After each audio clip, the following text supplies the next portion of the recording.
Buenos días, buenas tardes, buenas noches, bienvenidos a este estudio ya de la lección número 9, ya está bastante adulto nuestro trimestre, de el amor de Dios y su justicia. Y lo que hemos visto hasta ahora, las primeras 8 lecciones nos han ido llevando a este punto. Esta lección, el conflicto cósmico, es algo que necesariamente tenemos que tratar, pero teníamos que ver ciertas explicaciones para llegar a este punto con un conocimiento básico de lo que tenemos que entender que está en juego en este conflicto. Así que mi nombre es Manuel Paulino, agradezco mucho el que nos estés acompañando en este estudio de la lección de escuela sabática, la número 9, y vamos a orar para que el Señor nos dirija en este aprendizaje. Oremos. Padre, gracias porque nos das este privilegio de estudiar, porque nos permites aprender acerca de este gran conflicto y la parte que nos toca, la parte que nos afecta y la esperanza que tenemos en que estamos del lado victoriosos. Gracias, Señor, por todo lo que has hecho para que esto sea posible. En el nombre de Jesús. Amén. Una de las ironías más grandes es cuando nos enfrentamos, como la lección pasada, al hecho de que Dios está al control de todo, pero es todo lo contrario a lo que salió de las manos de Dios, a lo que consideramos como algo idílico, como algo perfecto, como algo bueno en gran manera. Lo que vemos en la noticia, lo que vemos a nuestro alrededor, las tragedias que ocurren, todo no parece indicar que es el mismo sitio. Y aquí es que viene el conflicto cósmico a explicar, en cierta manera, cómo pasó de un lado a otro. La lección nos dice, la lección del sábado nos especifica al final que hay 2 preguntas que tenemos que responder. Número 1, ¿dónde enseña las Escrituras un conflicto cósmico entre Dios y Satanás? Y número 2, ¿cuál es la naturaleza de ese conflicto? Así que para contestar esas 2 preguntas, vamos a usar tres temas a tratar en esta semana. El conflicto cósmico no es una batalla dualista entre poderes omnipotentes. Eso es lo primero que vamos a verificar. Número 2, el conflicto cósmico involucra al pueblo de Dios. Y número 3, la resolución del conflicto no podía ser prematura. El título de esta semana, ya lo hemos repetido varias veces, pero para darle formalidad, el conflicto cósmico, y el versículo para memorizar es lo que conocemos como el protoevangelio, o la primera buena noticia de que lo que se ve no es lo que se verá siempre. Va a haber un final en el que todo va a ser perfecto. Todo sí va a ser perfecto. Es Génesis capítulo 3, versículo 15, donde dice: y pondré enemistad entre ti, dirigiéndose a la serpiente, y la mujer, entre tu simiente y la simiente suya. La simiente de la mujer, te herirá en la cabeza y tú le herirás en el calcañar. Génesis capítulo 3, versículo 15. Entonces, tenemos un conflicto en el que estamos envueltos, en el que, como vimos en lecciones anteriores, nuestras decisiones tienen parte que ver. Ahora, ¿de dónde viene ese conflicto? ¿Cómo se genera ese conflicto? Y agradezco mucho un uso de una parábola bastante conocida por nosotros, pero esa aplicación de esa parábola me encantó. Y es la parábola del trigo y la cizaña. Leemos en Mateo capítulo 13, versículos 24 al 27. Vamos a buscarlo aquí para que veamos cómo el Señor nos explica en esta parábola de dónde viene todo esto que nosotros estamos viendo. Dice, les refirió otra parábola, diciendo, el reino de los cielos es semejante a un hombre que sembró buena semilla en su campo. Esto nos hace referencia, nos conecta con el bueno en gran manera de Dios, con el que todo salió de la mano de Dios perfecto. Cuando Dios mira su creación, todo está perfecto. Dios siembra buena semilla en el campo. Pero mientras dormían los hombres, vino su enemigo y sembró cizaña entre el trigo y se fue. Oh, mala semilla. Entonces, ya el campo, donde está todo, ya no está perfecto. Ya hay buena semilla y mala semilla. Fueron entonces los siervos del padre de la familia. Bueno, cuando brotó, versículo 26, la hierba y dio fruto, entonces apareció también la cizaña. Fueron entonces los siervos del padre de familia y le dijeron, Señor, ¿no sembraste buena semilla en tu campo? ¿Cómo pues tiene cizaña? Él les dijo, un enemigo ha hecho esto. ¿Quieres pues que vayamos y la arranquemos? Él les dijo, no sea que al arrancar la semilla, arranquéis también con ella al trigo. Dejad crecer juntamente lo uno y lo otro hasta la siega, y al tiempo de la siega yo diré a los segadores, recoged primero la semilla y atadla en manojos para quemarla, pero recoged el trigo en mi granero. ¿Cuántas cosas podemos sacar de esta parábola? Y vamos a estar viéndola a lo largo de este estudio de la lección, porque es muy interesante el esquema que aquí nos dice. Un enemigo sembró el mal, sembró la mala semilla, sembró la parte mala, sembró lo que nosotros vemos ahora que circula por todos los lados en el planeta Tierra. Un enemigo lo sembró. Hay muchas personas que culpan a Dios de las cosas que hay en el mundo porque Él tiene la potestad de que no las hubiera, o no entienden cómo Él, teniendo la potestad, permite que pase. Entonces, de una manera u otra, Él es el culpable. Y si es culpable, o no existe o no le importamos. Volvemos al teorema de Epicuro. Pero aquí nos está diciendo que hay más razones, hay cosas más grandes que esto. ¿Quién es el enemigo? El enemigo, nosotros de primera instancia vamos a pensar si es diablo, Satanás, pero ¿de dónde viene él? Él fue creado también. ¿De dónde le vino el mal a él? Hay dos textos clásicos en la Biblia que no nos da tantos detalles quizá como quisiéramos del origen del mal en Lucifer. Hay dos textos que nos amplían un poco para entender qué fue lo que pasó y son muy necesarios para nosotros entender este conflicto cósmico. Y nos vamos al libro de Ezequiel 28. Dejemos Mateo ahí por un ratico, pero vamos a volver allá. Pero vamos a entender quién es el enemigo. En Ezequiel capítulo 28 es un texto que nos da algo de luz para entender cómo fue este origen del mal en el que nosotros nos vemos involucrados, y ya veremos por qué. Entonces, desde el versículo 28-12 en adelante de Ezequiel, hijo del hombre, entona lamentaciones sobre el rey de Tiro y dile, así ha dicho Jehová el Señor.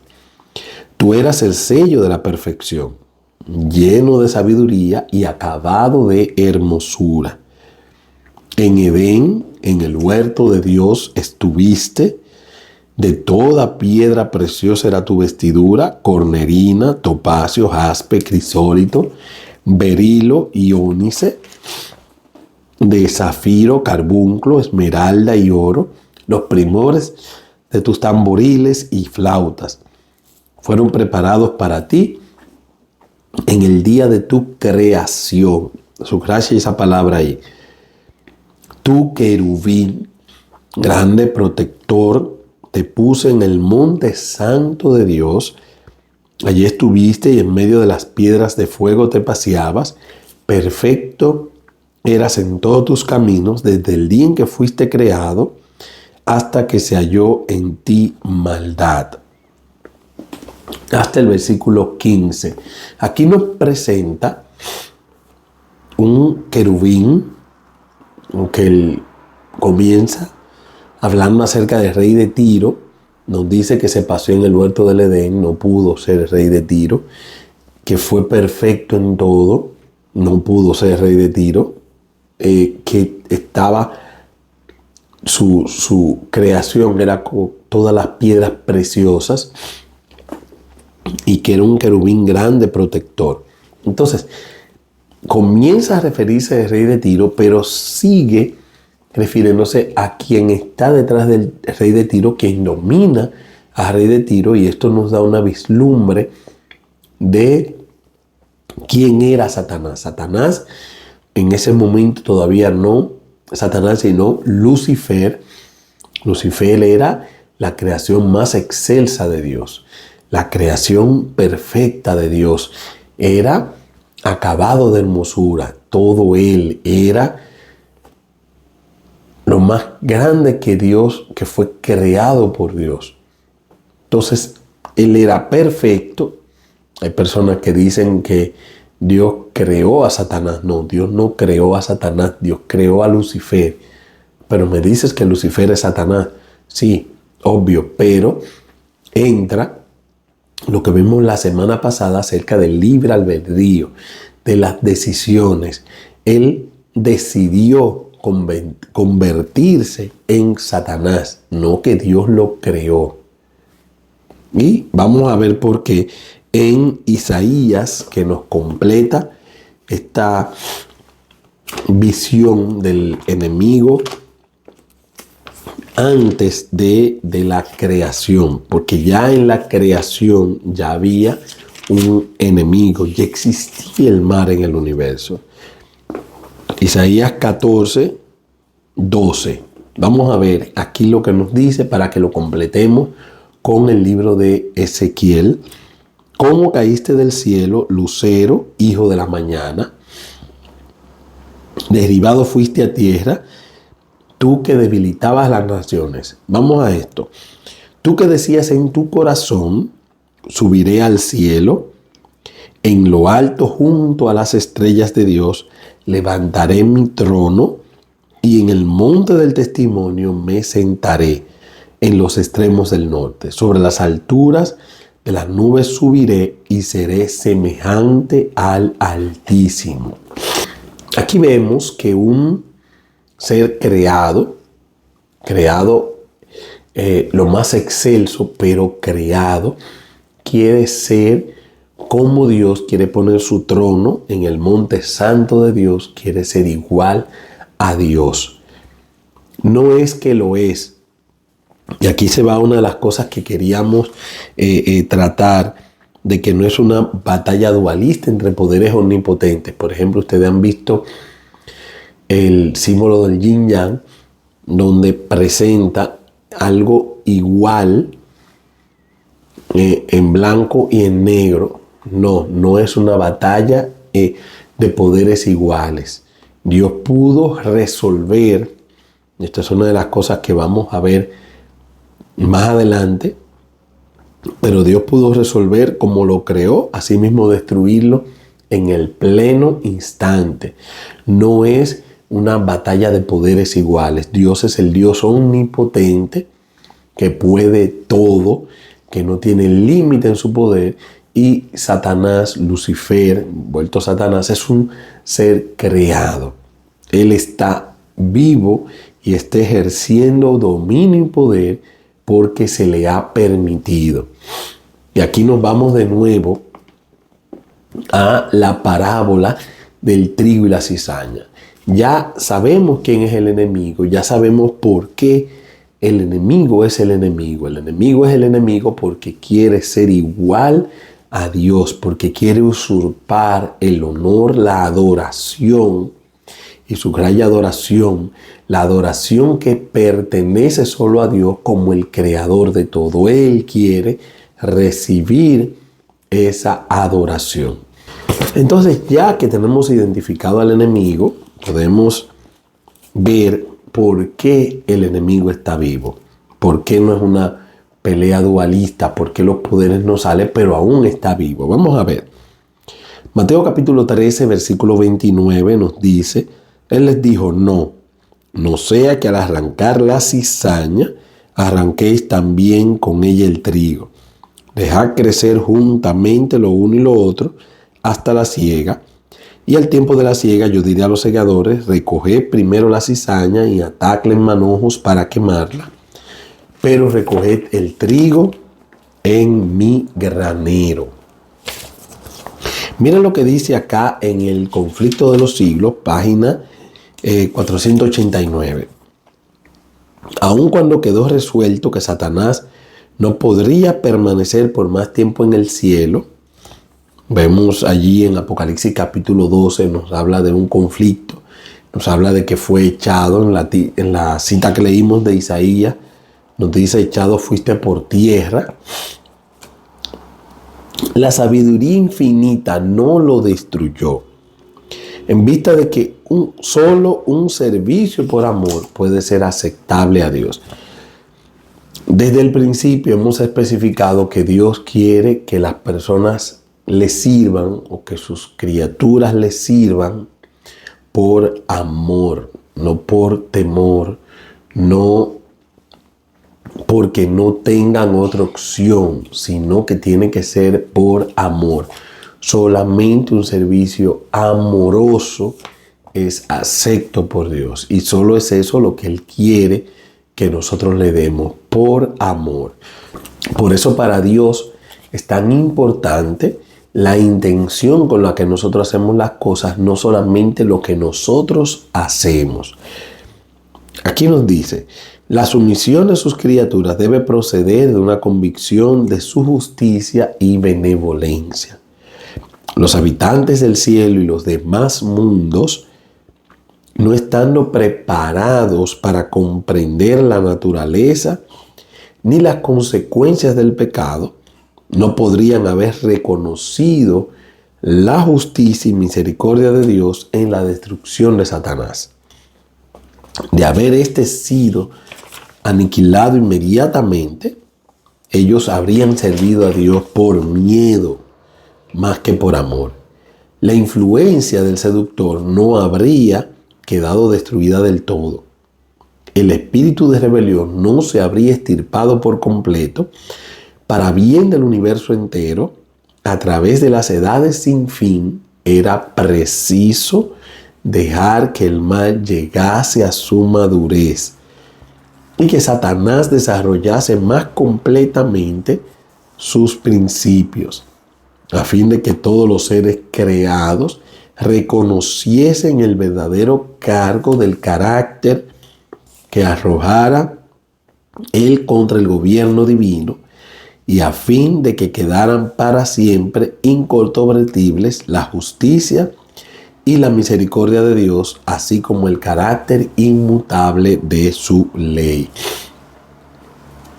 Oigan bien lo que nos está diciendo. Cuando Satanás hace su rebelión, Dios sabe hasta dónde llega esto.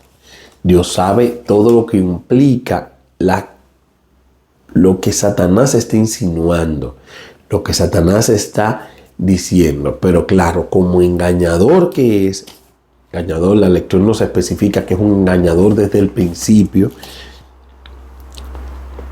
como tergiversador que es, él no está diciendo lo que necesariamente está pensando. Él está pintando lo peor que puede a Dios y lo mejor que puede su causa. Él les presentó a los ángeles, les presentó a los otros mundos lo que él deseaba como que a ellos le convenía. Por ejemplo, vemos en la tentación a Adán y a Eva, vemos un eco de lo que dice Isaías que él tenía en su corazón. Él le ofrece a ellos que sean como Dios. Ellos no le habían dicho que ellos querían ser como Dios, pero eso era lo que él quería y él les ofrece a los demás como que ellos necesitan o como que les está dando la solución a lo que ellos quieren. Entonces, así mismo como él le trabajó a ellos, nos trabaja a cada uno de nosotros. ¿Qué pasa? Que cuando estoy en la parte seducción de la tentación, yo no veo más allá lo que va a pasar. Yo no veo las consecuencias. Yo estoy viendo hasta donde me llega lo que está pasando, hasta donde me llega la visión de lo que está pasando. Yo no veo las consecuencias, yo no veo las implicaciones. Entonces, eso también le pasaba a los habitantes de otros mundos y a los seres celestiales. Satanás había dicho muchas cosas acerca de Dios, acerca de su ley, acerca del carácter de Dios. Tengamos en cuenta que si alguien estaba cercano al Dios, era Lucifer. Lucifer era un querubín protector. Lucifer era el que estaba alrededor de Dios. La gloria, la majestad de Dios, él la conocía. Los demás sabían eso. Y cuando él les decía, miren, las cosas no son como ustedes piensan, las cosas no son así. Dios es de esta manera, Dios tiene esta manera de ser. La ley de Dios él no la puso por amor, él la puso por ejemplo, siguiendo lo que nos revela la tentación de Adán y Eva, él la puso la ley para evitar que tú seas mejor de como tú eres.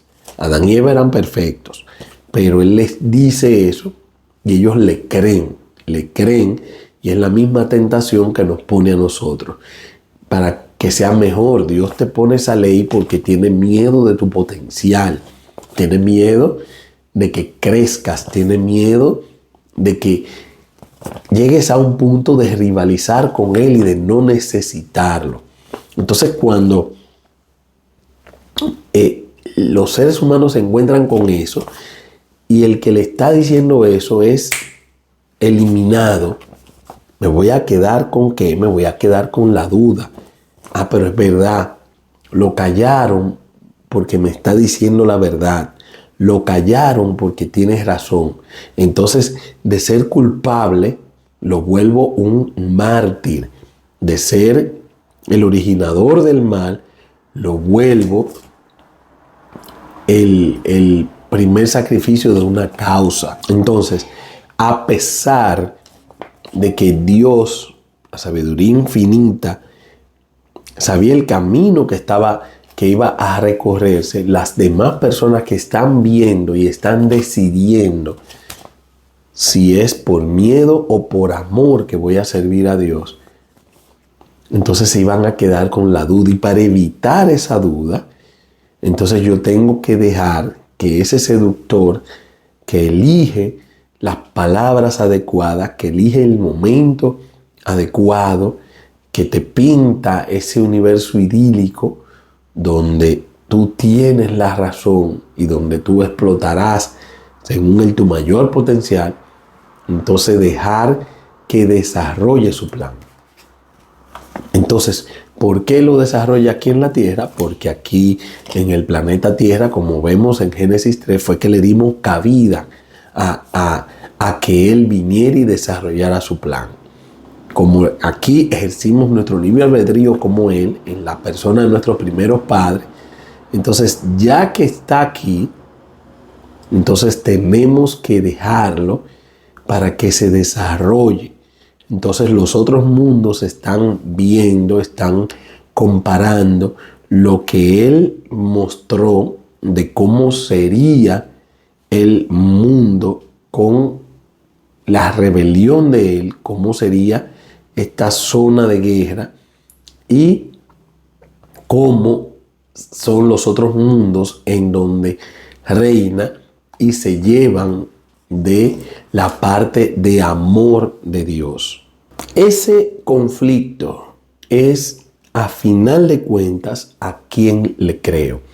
Llama poderosamente la atención de que nuestros primeros padres sabían que Dios creó el mundo, sabían que Dios los creó a ellos, disfrutaban totalmente de las bendiciones del mundo, de las bendiciones de un mundo perfecto, donde no tenían necesidad de nada, donde eran completamente amados y felices.